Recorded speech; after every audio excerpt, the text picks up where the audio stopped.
We Baseball got to cards. dig. Bela Fleck baseball cards.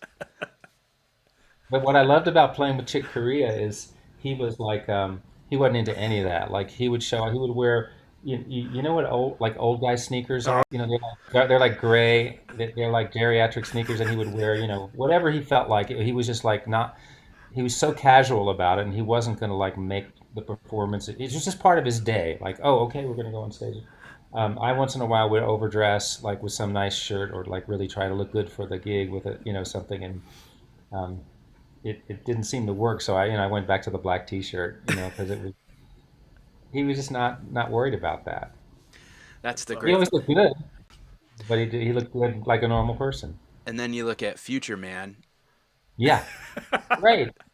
I straight out think of it's Hamilton. before Hamilton was Hamilton. Before Yeah, he was long before that that. blew And my that's his mind. trip. Yeah, all of those brothers. He's the one that has that fashion style and that way of doing things. Everyone else has different ones. All of the other, well, you know better than me, Oteil, but he's always had that flair and that visualization of an image that he thinks about, and it's neat. yeah, I think when they were kids, they had that superhero kind of alter ego. It's like the it's like Sipowicz. The original idea for that was like, um, with Andy Kaufman, and then he had that character Tony Clifton that people didn't even know was him at first. Right. Just like total alter ego. So that's what we were going for with Sipowicz, like as a comedian, just have this complete separate character.